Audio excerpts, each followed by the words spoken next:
All right, so the wireless mesh, multi-hop and relay networks, there are 5 things we will talk about. First, what are these networks, and then 3 standards. 16J, which is for WiMAX, 15.5, which is for personal area network. So this is metropolitan area, this is personal area, and then this is local area is 11S. So LAN, MAN, and PAN, all 3. And then we have a little bit more on the Wi-Fi products. So let's begin with multi-hop. So first of all, there are 2 kinds of multi-hop networks. One is a simple relay network, and another one is a mesh network. Now what is the key difference? Now this is the important point to remember, that in the case of mesh network, all the devices are owned by the subscriber, and not all the devices. The routing is done by the subscriber. So it comes to one subscriber, he sends it to second subscriber, third subscriber, and fourth subscriber. If that is the case, that is a mesh. It's like peer-to-peer. On the other side, a relay network, relays are generally owned by the phone company, right? So basically, this is a phone company's big tower, and they might install small towers somewhere along the way, and then the packet, once given to the subscriber, it stays with the subscriber. And why there are 2 different ones? Because this one is easier to handle.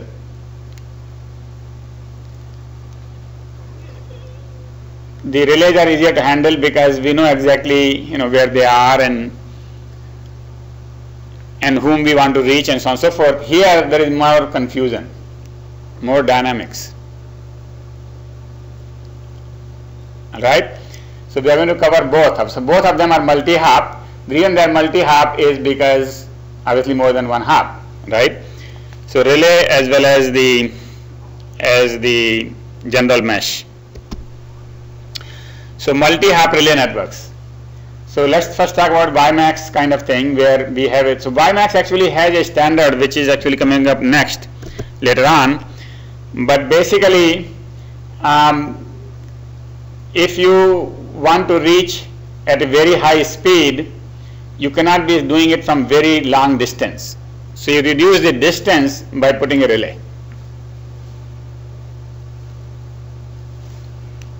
Alright. So here is a mobile host several kilometers away, and you want to reach the 5 to 10 megabits per second, and in that case you will put a relay. The relay is easier to reach because the data rate is inversely proportional to the distance. Actually it could be even worse than that, and so therefore you don't want to put full towers like that everywhere. What you do is you put full tower maybe on the top of a mountain, and then you put a relays on the top of the buildings.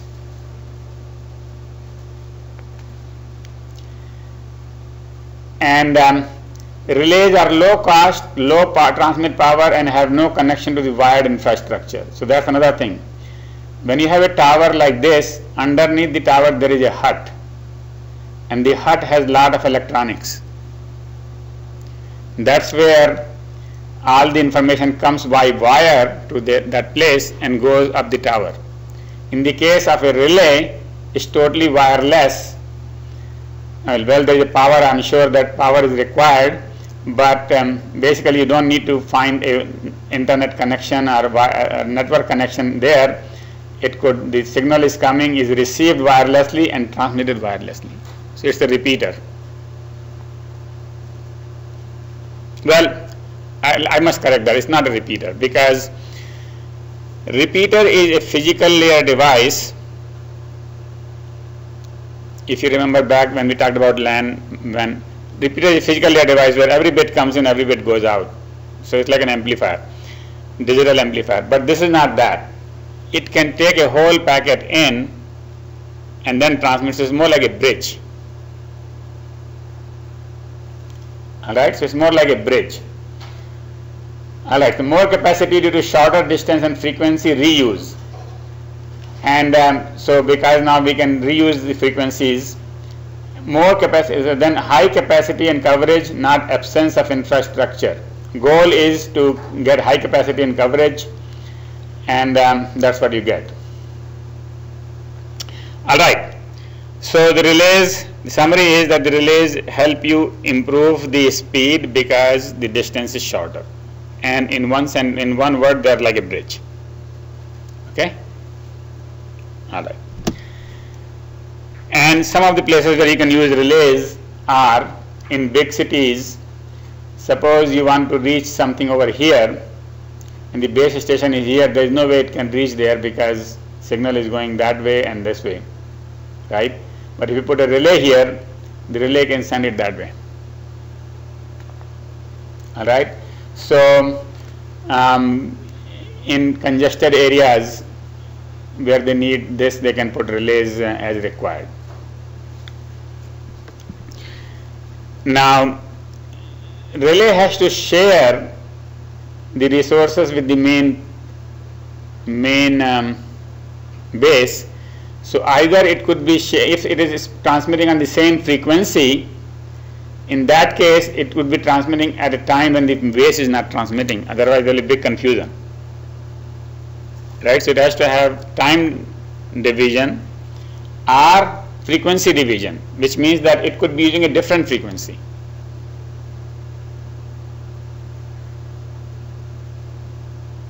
Okay, so and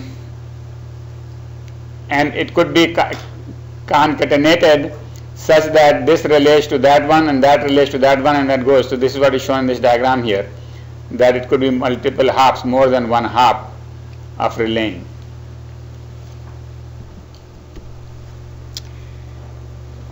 So that was the old technology. A new stuff now has come up, and that has to do with the MIMO.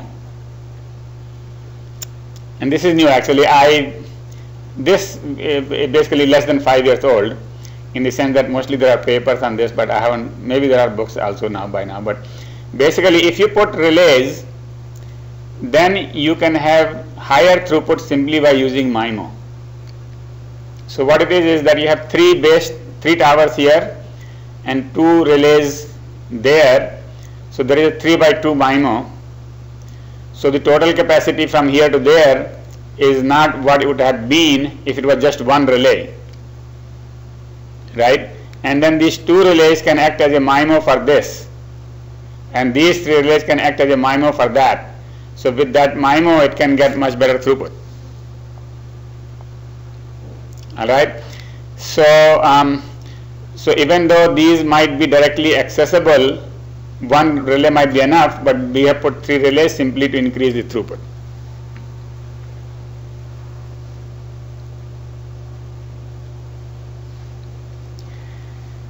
Now the problem with this kind of MIMO is that generally when we do MIMO, there are 3 antennas on the same place, and therefore you can get the channel state. Basically, if you remember channel matrix, very easily, because we know what happened to the same information that was received here, that was received here, that was received here, and so on and so forth. Now because they are separated, there has to be some kind of communication between these 3 to be able to correlate this channel condition. And so that becomes a little bit non-trivial, and they have to be synchronized as well, because they are transmitting the same information. So that's why I said that this is something that is new. I have started seeing this in the literature, but I am not sure whether this is actually done in practice yet or not.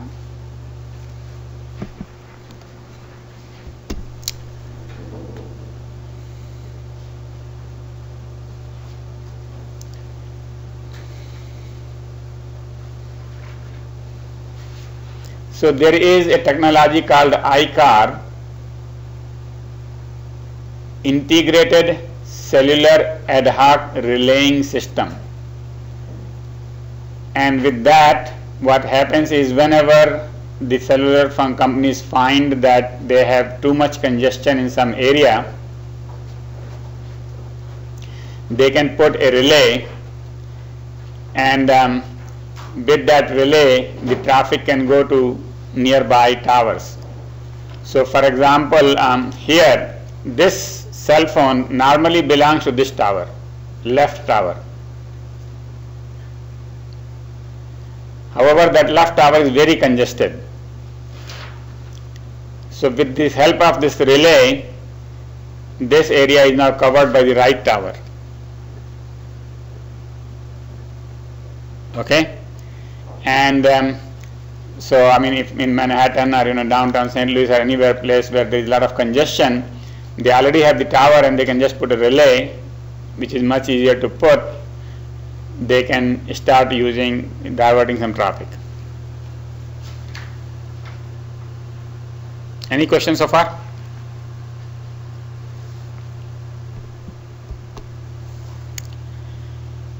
So 802.16j. Just like 802.11 has A, B, C, D, all the way to Z and beyond, 16 has A, B, C, D, J and M. Right now I think the last one I heard was M. So J is the relay standard. J is the mobile multi-hop relay standard, and they cover three kinds of relays: fixed, nomadic and mobile. Fixed, as you know, is basically they are fixed in space, place. Nomadic, which basically move when necessary but generally static. So that is, if you have a game or something, you can bring a truck. There is a truck right there with a relay in there, and so lots of customers nearby can get the signal. And then the mobile one is the relays, trains. So you could have a relay on the train such that people inside the train can get the signal from this relay. All right, and these are obviously three levels of difficulty. With fixed relay, okay, so first of all let me ask you, what is the main difference between fixed and mobile relays? What is it that in the mobile relay you have to worry about in terms of signal? Anybody? Okay. Doppler effect, yeah. And because of that, if the train is going too fast, the signal will have. So what does Doppler do? What Doppler does is that the frequency changes. And if you are using OFDM, in OFDM we have every 10 kilohertz there is a different carrier, right? And if one carrier runs into the other carrier, you lost both the carriers, right? So inter-carrier interference. All right. Now nomadic is actually very much like fixed, except that you do have to know where it is right now. Once you have found that out, then everything else is easy. And you can see the applications. Let's see some of the typical applications. Underground. If you want to reach underground, there is no way to do that. I mean, unless you put a tower inside the underground, you would generally put a relay which is a connection to outside. And then this is an application where coverage extension at the edge. So this is basically where we are very far from the base, and therefore we put a relay so that some important area can be covered. Another one is you want to go inside a building and there is no way to reach the building from the main place, but if you put a relay in front of the building, maybe it can reach the offices. This is another example where there is a coverage hole. Basically, because of certain conditions, there is no way to reach there, and we haven't shown all the buildings around it. So in that case, you could just put a relay so that it can reach there. This is a mobile relay, or actually the nomadic relay, and this one is again very similar to this one, coverage extension in isolated area. shadow of the buildings. If somebody is behind the building, and then we can put a relay there so that people can reach behind the building, and the valley between the buildings. And that has to do with the big towns. And so basically in the big cities, all the buildings are tall and everybody is actually in the valley, actually, as you call it, because these little narrow alleys or streets are where people are, but the signal cannot reach directly from the base, and therefore you put on the top of the buildings some relays, and then you can reach the road. Okay, so these are all the applications of relays. And the relay standard actually has just come out. It could be 2009 standard. I don't have it listed here, but basically people are looking forward to deployment of this particular technology. So this is hopefully going to be popular or deployed. The technical issues in 1116J are first centralized versus distributed control. So centralized means the base station does all the scheduling, even for the relay. So it tells the relay that I am going to transmit during this time, and then I am going to leave this for you to transmit it. Right? In the case of distributed one, this base station tells the relay that I am going to transmit, and then the relay decides when to transmit it, other case. And so that is the division between the base and the relay, who has control. And obviously if there was a possibility of frequency division, then the distributed works out better, because then we don't have to worry about when the base is transmitting and the relay is transmitting with a different frequency. On the other hand, if they are both sharing the frequency, they have to do time division, they have to do this coordination. Scheduling, we already talked about that, which is related to the previous point, is when to transmit. Radio resource management. So actually this is just generalization of the same thing, is scheduling and resource management, which is same thing. Power control. So that's the thing, is that if there is a relay in some direction, then you don't want to transmit so much power that the receiver gets confused, the subscriber gets confused, because you want to transmit enough to send it to the relay, and then the relay wants to transmit it to the subscriber, as opposed to if you wanted to reach directly to the subscriber, then and similarly from the subscriber side. So the power control becomes important as to how much power is sent to or from the subscriber. By the way, let me give you an example of my personal experience with, not with this 16J, but you can go to the stores and buy range extensions for 11. So for example, I have a garage where Wi-Fi doesn't reach. So I bought I don't think they call it relay, they call it extender. I bought an extender. So I put it, and the problem with the extender is that it uses the same channel. Maybe I can change it, but I don't know. So it uses the same channel as my main base station. So actually it turns out that the extender is not helpful in the areas where where they can receive the main thing already, because there it is just acting as an interferer. Whereas where there is no main base station signal, only the extender is being heard, is much better. So the coverage is kind of because we don't have any control. By the way, this extender does not have any coordination with the main, that okay, I'm going covering this area, I'm here. No such things happens in 11 anyway. 11 is totally distributed protocol, as opposed to this is 16. In 16 there is a communication. So in 11, that's what happened basically, is that the extenders may work as a positive or as a negative. Okay. All right. So that was related to power control issue. Then we come to call admission and traffic shaping policies. So traffic shaping means that we don't want to send something as a burst. Generally traffic comes as a burst. The subscriber wants to send everything at once, 1500 packets. And traffic shaping will say, no, please don't send 1500 packets, send me 5 packets per minute or 5 packets per second. To smoothen the traffic, from bursty to smooth is called traffic shaping. All right.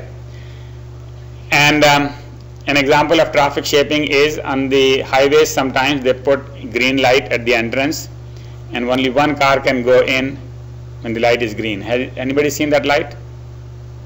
Yeah, right. They have a lot of them in California. I didn't see in Missouri here, but in some of the newer, let me put it, states, they have these things. So that is traffic shaping. They don't want 100 cars to go into the highway at once. They want one car at a time. Call admission. Call admission is basically when you dial in, we might get a busy signal because the traffic is too high, and so that is call blocking. So call admission is that issue is that what is the policy to take a new telephone call.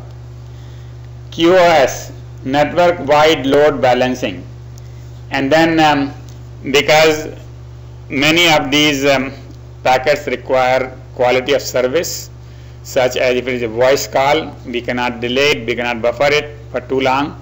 If it is a video or something, a constant bit rate thing, then we have to somehow provide that rate. So all those issues have to be dealt with in the case of relayed network. How do we tell the relay that we have told this subscriber to guaranteed this subscriber 5 megabits or 3 megabits? So there are some messages that need to be done for load balancing and congestion control. Security is another issue, which is always an issue. Even without the relay there is a security issue, but with the relay there is an additional security issue. What if somebody else puts their relay?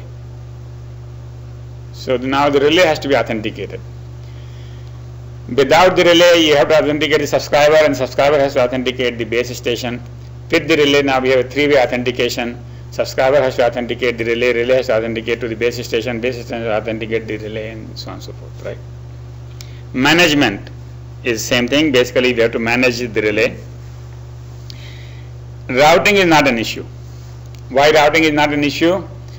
Because in 16, we know exactly who is where. We know the direction, we do the ranging and other things, so we know who is where. So we know which relay to send to, and that's it. As opposed to in a general mesh network, we send it 15 ways and we find out the route, and proactive and what was the name? Post-active. Proactive is before, and reactive. So here basically that is not an issue. Everything is basically proactive, because we know beforehand who is where. All right. Any question about any of these issues?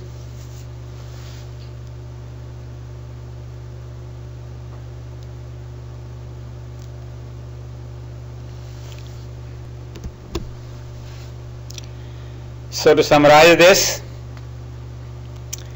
relay concept applies to both cellular and wireless access. Relays can help overcome obstacles. Relays help improve the capacity by decreasing the distance. We saw that in the first slide. Relay help decrease the cost, since they are much cheaper than the base stations. They don't have any basically the ground electronics. And then routing with relays is simple, and the main difficulty is the delay, because the number of hops is more, the delay increases. Then we also learned that we can use distributed MIMO. So MIMO is when one station has multiple input and output, and distributed MIMO is when these different towers act like one station. All right. Everybody understood this distributed MIMO concept? Right? Okay. All right. So with that, we go on to the next one, which is the mesh network. So this was relay. Relay was simple. So relay is used in MAN. In LAN and PAN, we use more like a mesh. So let's talk about those. So there is 15.5, which is wireless personal area network, and 11S, which is the wireless local area network. We will actually talk more about 11S. For 15.5, I have just one slide. And so 15.5, in 15.5, when you have a mesh kind of network, then you have to have some nodes that know about routing, and we call them full function nodes. Then we have to handle the issue that say, for example, here there are multiple masters. Each of these little pico nets, they have their own master, and then if this is going to talk to that station, then it has to basically join that network. So you have to handle multiple master devices. You have to handle multiple super frame coexistence. So each of the piconets has its own super frame. Fair sharing of channel time, and then we have, because we are using probably the same frequency, then these multiple devices have to share the time division, and then so there is a whole standard which we are actually not going to go into detail. We are going to cover only 11S, but there is a whole standard which has come out and actually is now available, which handles changes to 15.3 and 15.4 so that you can do mesh routing. Standard is available online for free. Actually, I did have a copy here, which I can basically you can download also. I just downloaded that right here. 15.5 mesh capability. We won't be covering any more of this, but if you have to, if you are working on sensor area network or something like that, then you will need to read about it more.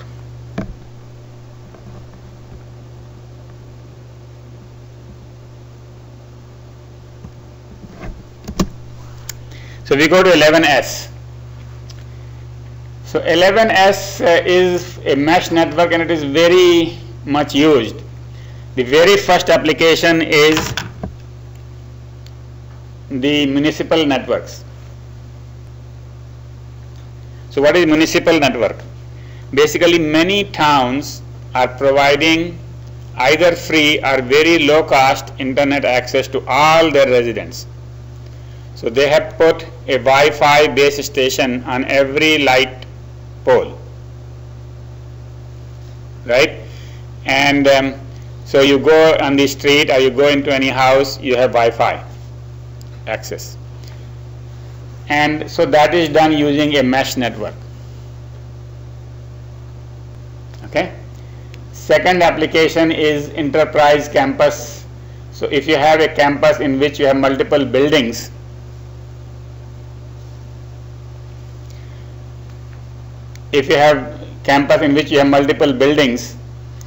then you can connect them in a mesh.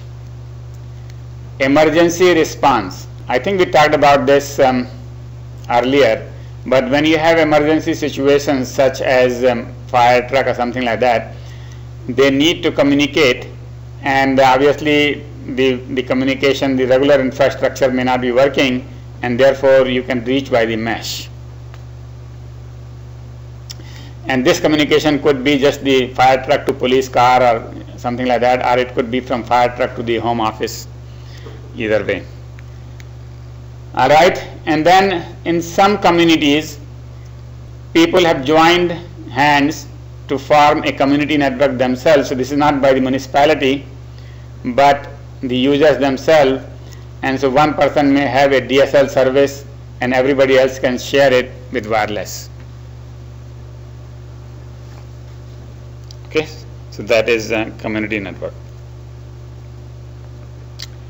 These are the applications. So the standard is called 11S, and the next 3-4 slides are about that standard.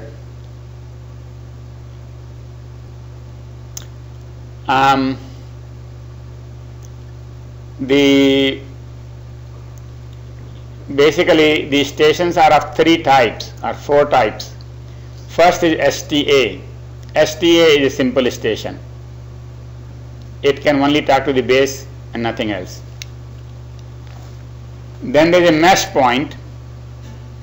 This is a mesh capable station. So this station actually can talk to the base but can also talk to some other mesh point. So it knows about routing then. Map is the mesh access point. So this is an access point which knows about routing wirelessly. So it knows about 11S. So that is a map. Then there is a mesh portal. Portal means where you get out. So this is the where you get out of the mesh and you connect to the wired network. So this is the mesh portal is the entry or exit to the wired network. All right. So this is a bridge, a transport bridge, which does the usual things of the bridges, which is address learning and bridge-to-bridge communication, spanning tree forming, and all that. This is the bridge which connects the wireless network with this other network, and therefore it does the usual bridging functions. So that is called MPP, mesh portal. And then the root portal. Now when you have a mesh network, you may have you may organize it as a spanning tree, and when you have a spanning tree, the root of the spanning tree is called the root portal. And so this is the bridge that is acting as a root. And so if you remember a spanning tree, in a spanning tree when you want to send from A to B, you just send it towards the root. And then the root, I mean, it doesn't have to go all the way to the root, but it will go to the common parent and then it can flow down. Okay, so that is spanning tree routing. So that is similar to that is used here. Now 11S uses something called hybrid wireless mesh protocol. It has two modes. One is with root portal, one is without root portal.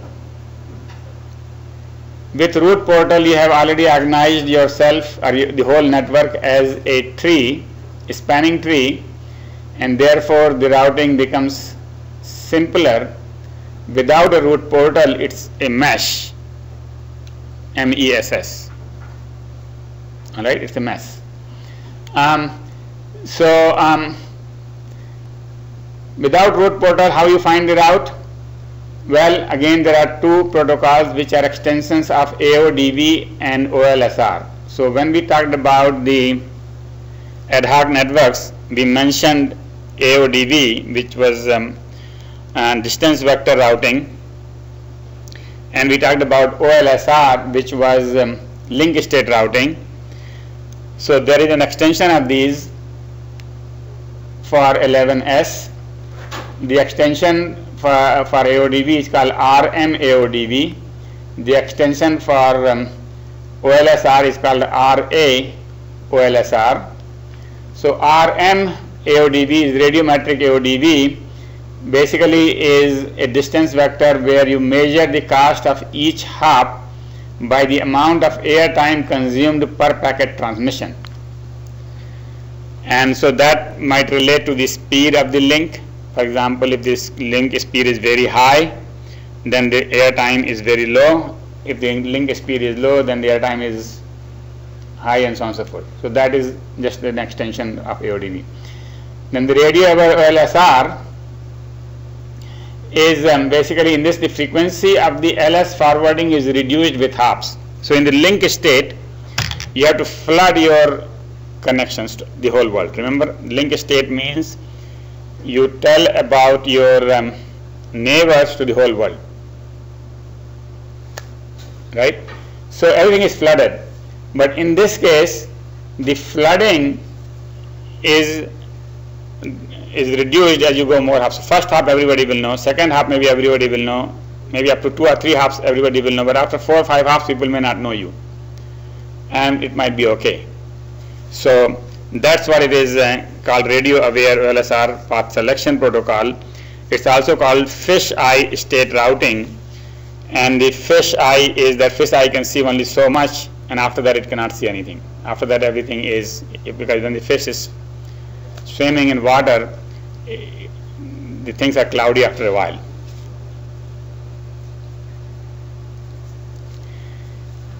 So basically what it is that in this version of the OLSR, you don't flood to the whole network, but you flood to a certain number of hops, and after that, it's very selective.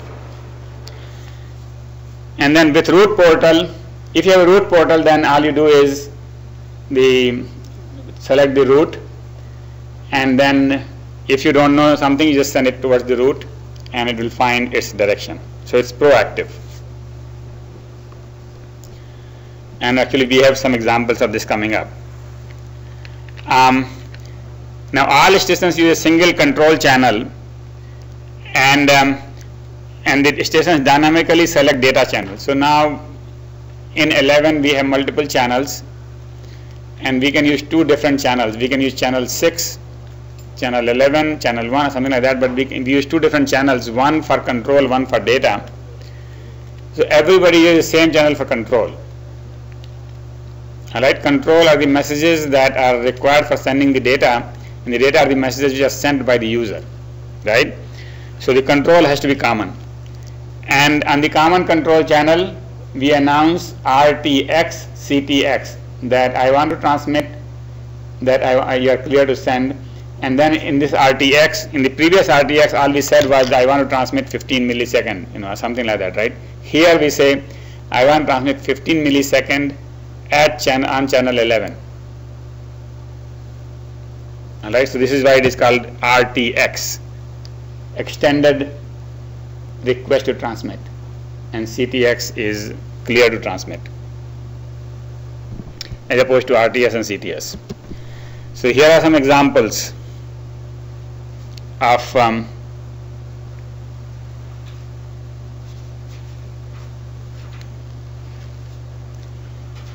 here are some examples. The first is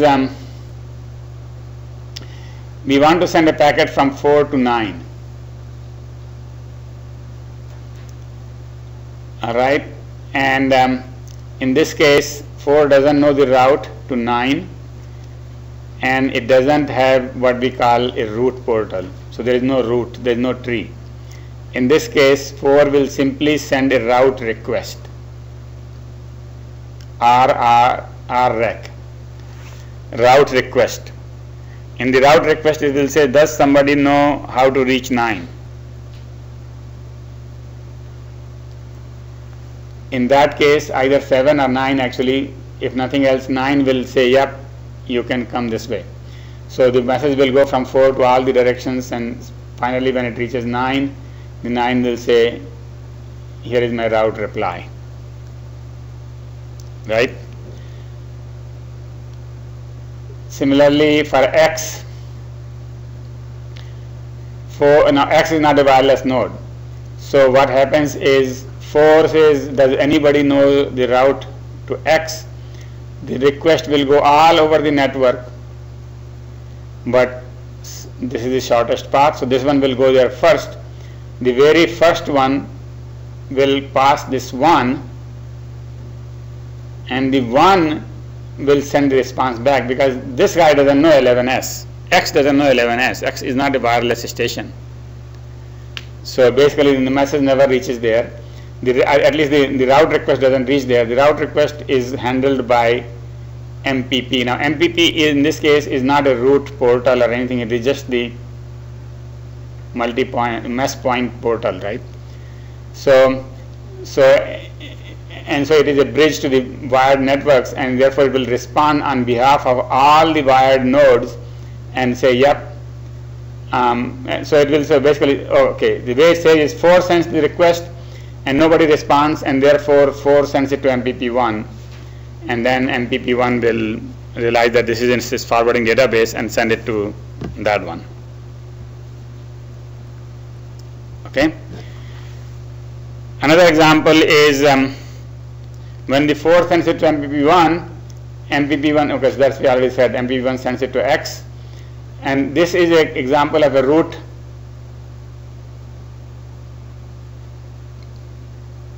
Well, here we want to send it to 9, and we send it to the route 1. 1 sends it to the 9, and the 9 sends the response back to 4 saying that you can reach me directly like this.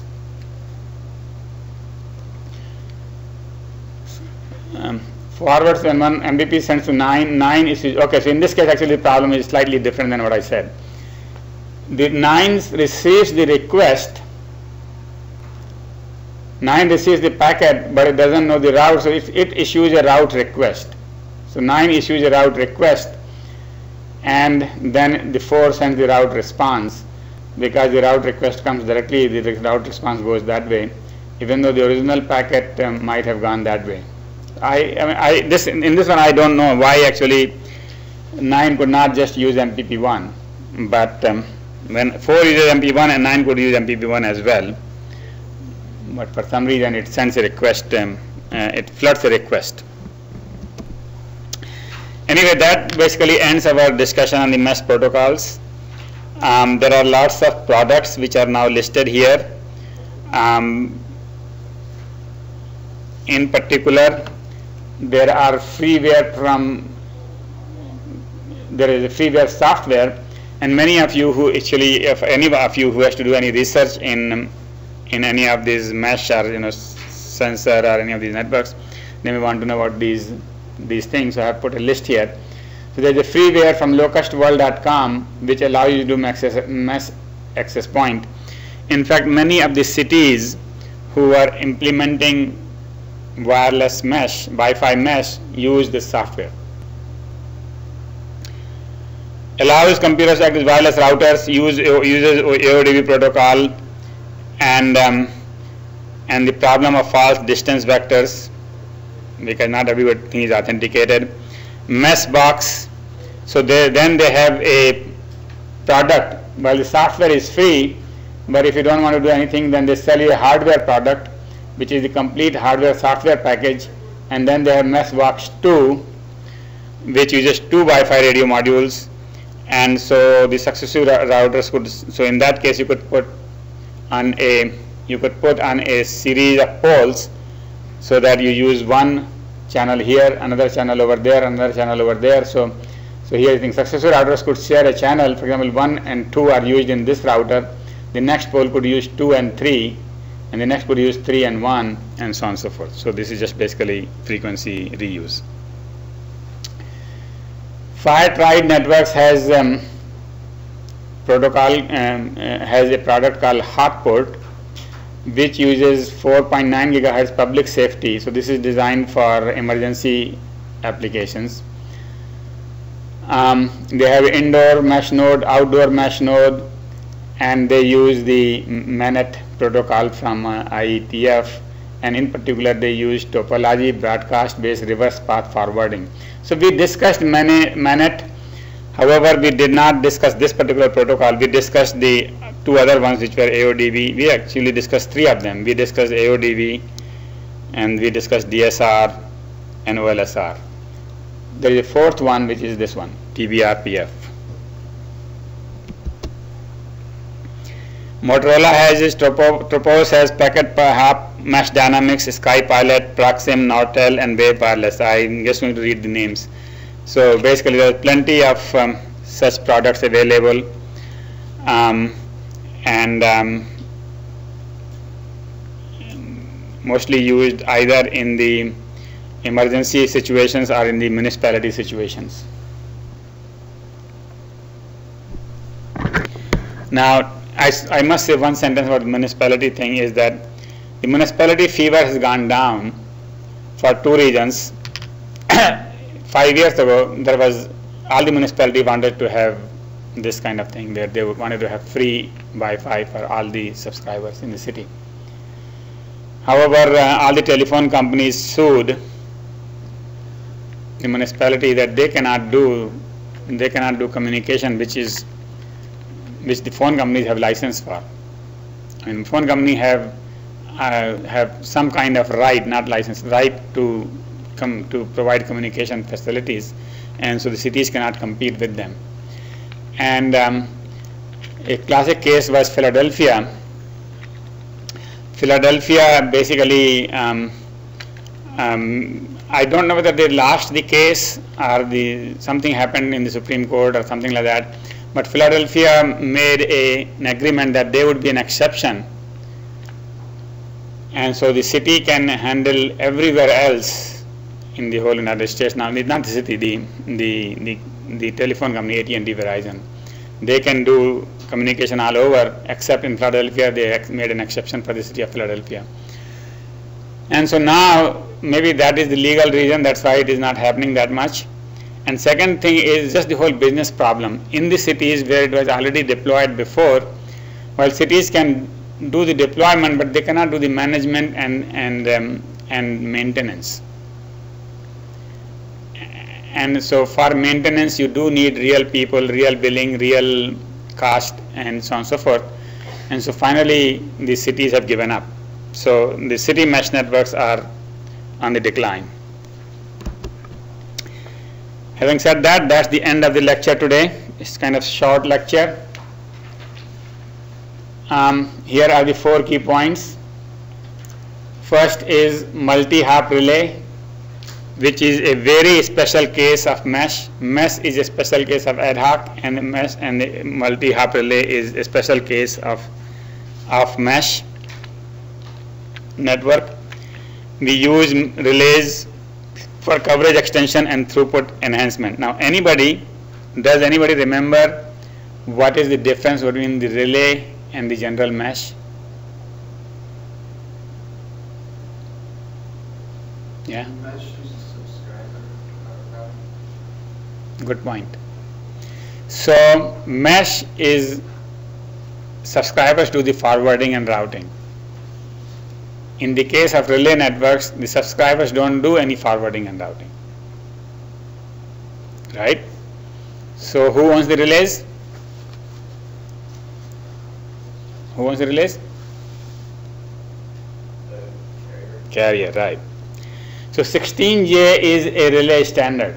16J is mobile multi-hop relay standard that allows 3 kinds of relays: fixed, nomadic, and mobile relays. Anybody remembers the example of a nomadic relay? Yeah? A truck. Yeah. By the way, those trucks are also called cows. I don't know whether I had any cartoon here. I have a cartoon on cow. COW. COW is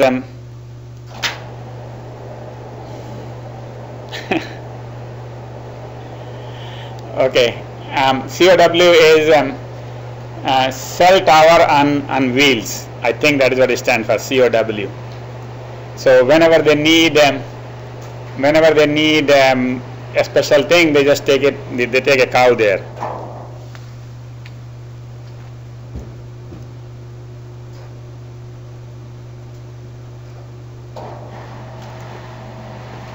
Then 15.5, so we know what is nomadic, what is fixed, what is mobile relay, right? Mobile relay was the train.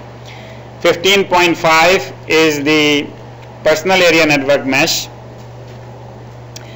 and we really did not go into the detail of that one, except that it is used for range extension.